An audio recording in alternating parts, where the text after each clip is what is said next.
Hello everyone, இன்னைக்கு நம்ம Bloch sphere பற்றி பார்க்க போகிறோம். A Bloch sphere provides a geometric picture of the qubit and transformations that takes place on the state of qubit. Bloch sphere அப்படின்றது ஒரு கியூபிட்டோட geometric representation. அது மட்டும் இல்லாமல் இந்த கியூபிட்டில் ஏதாவது ஒரு டிரான்ஸ்ஃபர்மேஷன்ஸ் நடக்குதுன்னா அதை பற்றியும் Bloch sphere அப்படின்றது குறிப்பிடும். Next normalisation condition of quantum states results that the qubit state can be represented by a point on a sphere of unit radius called Bloch sphere. அதாவது Bloch sphere அப்படின்ற ஒரு ஸ்பியரில் ஏதாவது ஒரு பாயிண்ட்டை வச்சு அதை ஒரு கியூபிட்டாக நம்ம ரெப்ரசென்ட் பண்ண முடியும். அதை நம்ம நார்மலைசேஷன் கண்டிஷன் அப்படின்னு சொல்கிறோம். நார்மலைசேஷன் அப்படின்னா என்னென்னு பார்த்தோன்னா ஒரு சில பல விஷயங்களோட ப்ராபபிலிட்டிஸ் எடுத்து வச்சுன்னு அதை மொத்தத்தையும் நம்ம ஆட் பண்ணும்போது நமக்கு 1 கிடைக்கணும். ஃபார் எக்ஸாம்பிள் a² + b² = 1 அப்படின்னா a² and b² அப்படின்றது ப்ராபபிலிட்டி, இந்த சம்பவம் நடக்கிறதுக்குரிய probability. For example head and tail போடுறோன்னா 50-50 ப்ராபபிலிட்டி இருக்கா, அப்போது ஒரு 50 குறிக்கிறது ஏ, இன்னொரு 50 குறிக்கிறது பி. இந்த மாதிரி நம்ம ரெப்ரசென்ட் பண்ணுறது தான் நார்மலைசேஷன் அப்படின்னு சொல்கிறோம். Next the basic quantum states and the superposition states of the basis states are represented as Bloch sphere. ஒன்றுமே இல்லை, Bloch sphereல என்னென்ன ரெப்ரசென்ட் பண்ணுறோன்னு பார்த்தீங்கன்னா basis quantum states. Basis quantum ஸ்டேட்ஸ்னால் என்னது, நம்ம கியூபிட்ஸில் என்னென்ன ரெப்ரசென்ட் பண்ண முடியும், 0 and 1, அதை தான் இங்கே பேசிஸ் குவாண்டம் ஸ்டேட் அப்படின்னு சொல்கிறாங்க. அண்ட் சூப்பர் பொசிஷன் ஸ்டேட்ஸ்னால் என்னது, கியூபிட்டில் 0வும் இருக்கலாம் 1ம் இருக்கலாம், அப்போ ரெண்டுமே இருக்கலாம், அதை தான் சூப்பர் பொசிஷன்னு சொல்கிறாங்க. பேசிஸ்னால் 0 and 1 குறிப்பிடுறாங்க. இது ரெண்டையும் சேர்த்து நம்ம ரெப்ரசென்ட் பண்ண முடியும் அப்படின்னு இது கொடுத்துருக்காங்க. Super position state of a qubit, அதாவது கியூபிட்டோட சூப்பர் பொசிஷன் ஸ்டேட் நம்ம பார்த்தோம் அப்படின்னா இப்போது சை சிம்பிள் போட்டுட்டு இப்போது இது நார்மலைசேஷன் கண்டிஷன் மாதிரி ஃபஸ்ட்டு என்ன பண்ணியிருக்கோம், e⁻i⁻ cos θ/2 அப்புறம் get 0 + e⁻i⁵ sin θ/2 get 1 போட்டாச்சு. ஸோ உள்ள ரெண்டையும் நம்ம ஃபஸ்ட்டு மல்டிப்ளை பண்ண போகிறோம். இங்கே ஒரு வாட்டி மல்டிப்ளிகேஷன், அப்புறம் இங்கே ஒரு வாட்டி மல்டிப்ளிகேஷன். மல்டிப்ளை பண்ணி எழுதுனா நமக்கு இந்த மாதிரி ஒரு ஈக்குவேஷன் கிடச்சிருமா. இந்த ஈக்குவேஷனை நம்ம இந்த மாதிரி ரெப்ரசென்ட் பண்ணுறோம். ஸோ என்னது, get psi = α0 get 0 + α1 get 1ன்னு கொடுத்துருக்கோம். அப்போது இங்கே get 0 இங்கே get 0 அப்படியே இருக்குது. ஸோ இதெல்லாம் நம்ம அப்படியே α1 ரெப்ரசென்ட் பண்ணுறோம். அதே மாதிரி இங்கே get 1 இங்கேயும் get 1 இருக்குது. இதை டோட்டலாக நம்ம α1 அப்படின்னு ரெப்ரசென்ட் பண்ணுறோம். அதை வேறுன்னு சொல்லி நம்ம தனியாக எடுத்து காமிக்க போகிறோம். அடுத்து பார்த்தோம் அப்படின்னா the value of e⁻i⁻ is an overall phase factor. அதாவது e⁻i⁻ அப்படின்றது ஒரு ஓவரால் ஃபேஸ் ஃபேக்டர். அதனால இதை நம்ம 1 அப்படின்னு எடுத்துக்குவோம். இது அந்தளவுக்கு எந்த விதமான ஒரு மாற்றங்களையுமே கொண்டு வராது. ஸோ அப்படியே நம்ம வச்சுருப்போம். நம்ம அந்த வேல்யூவை சப்ஸ்டியூட் பண்ணோன்னே அந்த γ = 1 அப்படின்னு சப்ஸ்டியூட் பண்ணால் நம்மளோட ஈக்குவேஷன் இந்த மாதிரி மாறிடும்.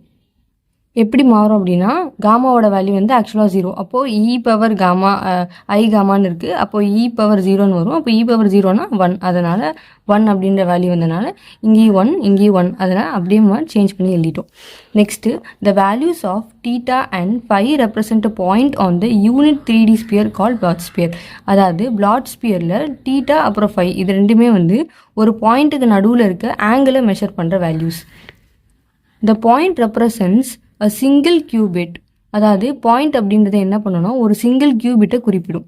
the state of a qubit is represented by a vector r from the origin to a point on the Bloch sphere. அதாவது கியூபிட் அப்படின்றத வெக்டார் ஆர் மூலமாக ரெப்ரசென்ட் பண்ணுறாங்க.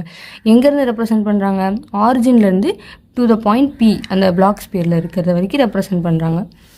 the angle between r vector and z axis is θ. R வெக்டாருக்கும் Z ஆக்சிஸ்க்கும் நடுவில் இருக்கிறத θ அப்படின்னு சொல்கிறாங்க. டயக்ராம் பார்த்தா இன்னும் நமக்கு கிளியராக புரியும். Next the point P represent a qubit for the superposition state. அதாவது P அப்படின்றது சூப்பர்பொசிஷன் பிரின்சிபலில் நம்ம எப்படி எழுதலாம்னு பார்த்தீங்கன்னா get psi = get 0 / √2 + get 1 / √2. இங்கே α0 அண்ட் α1ஓட வேல்யூ 1/√2 அப்படின்னு சொல்லி கொடுத்துட்டாங்க. இதனால இந்த குவாண்டம் ஸ்டேட்டுக்கு நம்ம α1ஓட α2வை 1/√2க்கு ஈக்குவேட் பண்ணி நம்ம அந்த θ வேல்யூ கண்டுபிடிக்க போகிறோம். ஸோ α0ஓட வேல்யூ என்னது, cos θ/2 cos θ/2. அப்போது 1/√2வை சப்ஸ்டியூட் பண்ணிக்கலாமா. cos θ/2ஓட வேல்யூ 1/√2 அப்படின்னா θ/2ஓட வேல்யூ 45, அப்போ θவோட வேல்யூ 90 டிகிரி. அதே மாதிரி alpha = e⁻i⁻ sin θ/2. sin theta by 2ன்னு கொடுத்துருக்காங்க. ஆல்ரெடி நமக்கு என்ன தெரியும், theta by 2னா 45 degree, sin 45 degree 1/√2 நமக்கு நல்லாவே தெரியும். ஸோ இதை வச்சு நம்ம 5ஓட வேல்யூ கண்டுபிடிக்கலாம். அப்போ e⁻i5ஓட வேல்யூ என்னது 1, அப்போ 5ஓட வேல்யூ 0. அப்போனா நமக்கு என்ன கிடைக்கும், e⁻0 = 1ன்னு கிடைக்கும். அதுக்காக இது. இப்போ நம்ம டயக்ராமேட்டிக் ரெப்ரசன்டேஷன் பார்த்தோம் அப்படின்னா இங்கே கெட் 0 இங்கே கெட் 1 கொடுத்துட்டோம். இது ரெண்டுமே என்னென்னா பேசிக் ஸ்டேட்ஸ். இது ஒரு சூப்பர் பொசிஷன் ஸ்டேட். அதாவது இந்த ஸ்பியரில் வந்து கியூபிட் எங்கே வேணா இருக்கலாம். இங்கே டாப் மோஸ்ட் பாயிண்டில் இருந்துச்சுன்னா அது 0ன்ற ஸ்டேட்டை குறிப்பிடும். அதே பாட்டம் மோஸ்ட் பாயிண்டில் இருந்துச்சுன்னா 1 அப்படின்றத குறிப்பிடும். ஸோ இங்கே வச்சிருக்கனால இது ரெண்டையும் கலந்த மாதிரி ஒரு ஸ்டேட்டை குறிப்பிடுது. அதை தான் நம்ம சூப்பர் பொசிஷன் ஸ்டேட்டுன்னு சொல்கிறோம். ஸோ நம்ம இங்கே பார்த்தோம்னா இங்கே 5 அப்படின்ற ஆங்கிள் இருக்கும், இங்கே பார்த்தா θ அப்படின்ற ஆங்கிள் இருக்கும். A qubit can be in a basis state, ket 0 or ket 1, or in a superposition state which can be indicated as modulus of alpha naught square plus modulus of alpha 1 square is equal to 1. அதாவது qubit வந்து எப்படி இருக்கலாம், ket 0வா இருக்கலாம், இல்லைனா ket 1ஆ இருக்கலாம், இல்லை ரெண்டும் கலந்ததாக இருக்கலாம், அதாவது சூப்பர் பொசிஷனாக இருக்கலாம். இதை நம்ம எப்படி இண்டிகேட் பண்ணலாம், இந்த ஃபார்மில் இண்டிகேட் பண்ணலாம். இங்கே என்ன பண்ணியிருக்கோம், நம்ம நார்மலைஸ் பண்ணிட்டோம். நார்மலைசேஷன் எப்படி, a² + b² = 1 மாதிரி இருக்கா, இது ஒரு ப்ராபபிலிட்டியை குறிக்குது, இது ஒரு ப்ராபபிலிட்டியை குறிக்குது. ஸோ இதுதான் வந்து பிளாட் ஸ்பியருக்கு நம்ம எழுத வேண்டிய கண்டென்ட். தேங்க்யூ.